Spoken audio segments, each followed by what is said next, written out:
શમશાન ફરે છે એ અભિમાન તારે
આખર જાવું છે તારે શમશાનમાં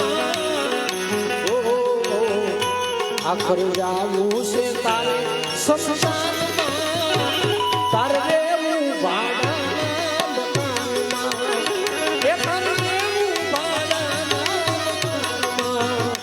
શિવશાને જીવડા શાને ફરે છે એ અભિમાનમાં એ તારે રહેવું પાડાના મકાનમાં એ તારે રહેવું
કઈ જાશે કાનમાં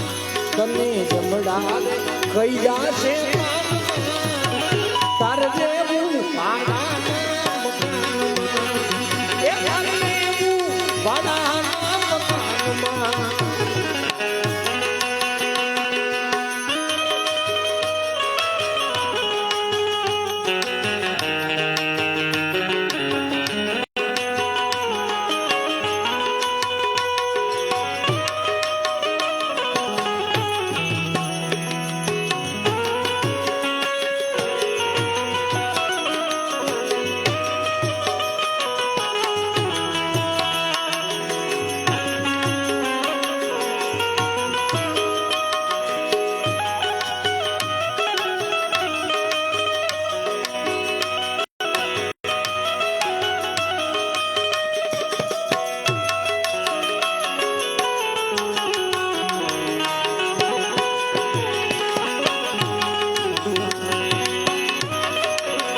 તોય તને રસ સે રંગને રોગાનમાં ઓ તને રસ સે રંગને રોગાનમાં તારે ભાડાના મકાનમાં એ તારે ભાડાના મકાનમાં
સમજાવે સામમાં તને સંતો સમજાવે સામમાં ગોવિંદ મેર કહે જેતી જા જીવડા જાવાના દિવસો આવી ગયા ઢોકડા સંતો સમજાવે સાનમાં તારે રહેવું ભાડાના મકાનમાં ત્યારે આ ખોળિયું ખાલી કરીને જવું પડે કોઈને ખબર નથી કારણ કડી પલકી ખબર નહીં કરે કલકી બાર આ જીવ માથે જમડા ફરે જેમ તેતર માથે બાર કાળના જડબામાં બધાને હોમાઈ જવાનું કદાચ રાજા હોય રંગ હોય ફકીર હોય સંત હોય કોઈ પણ હોય રાજા રામના બાપને પણ કર્મ ભોગવવું પડ્યું છે તો આપણે તો શું કહેવાય ભાઈ કર્મને આધીન જગત છે જેવું કરો એવું ભરો એવું નક્કી છે જેવું તમે વાવશો આપણા ગઢિયા કહેતા હતા જેવું વાવો ને એવું લણો એટલે જેવા કર્મો કર્યા હોય એ ભોગવવું પડે ને ભોગવવું પડે કારણ કે રાજા દશરથ જેથી તળાવની ચોકી કરે અને સરવણ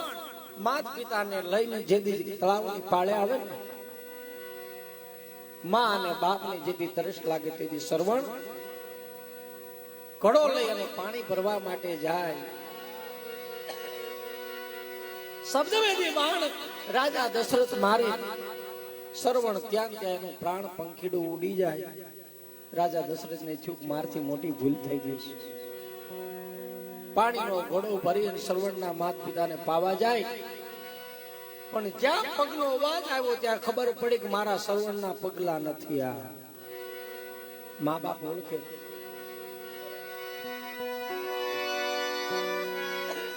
મારા સરવણના પગલા નથી અને સરવણના માત પિતાએ કીધું કોણ છો રાજા દશરથ બોલી શકતા નથી પણ સદા કીધું કોણ છો કયો ન કરવું હરાપ આપું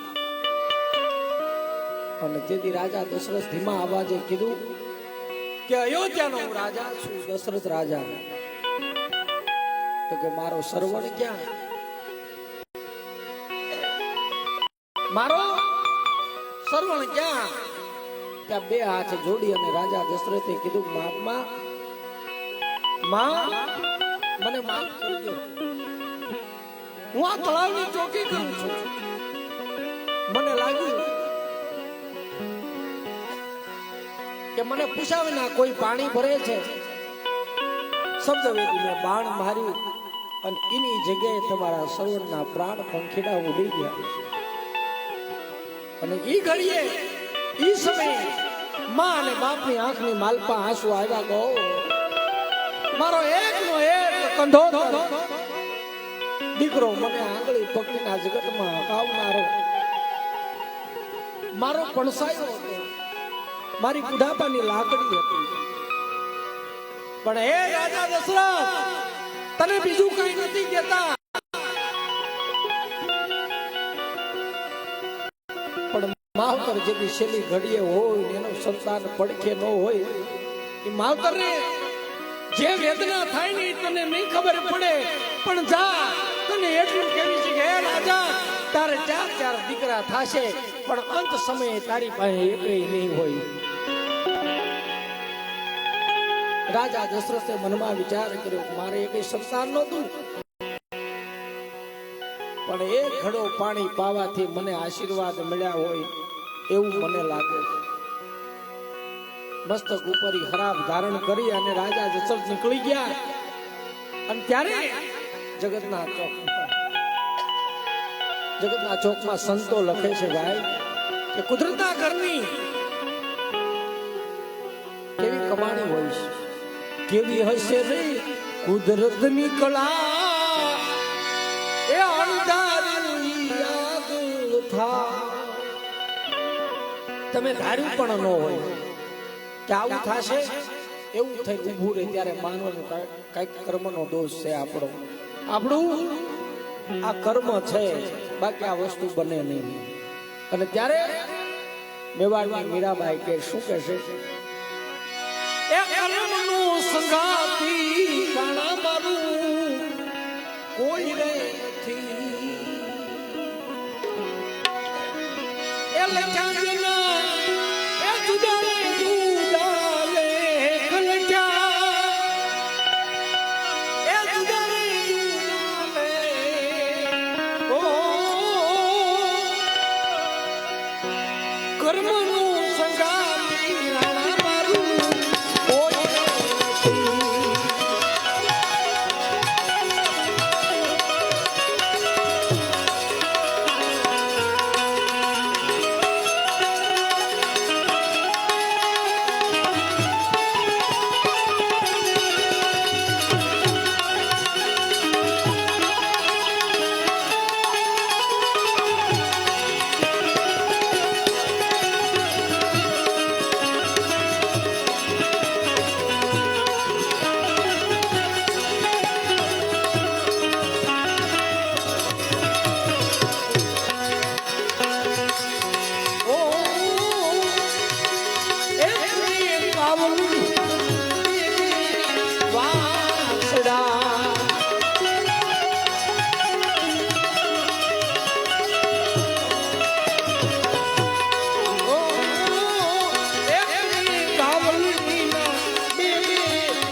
Bye.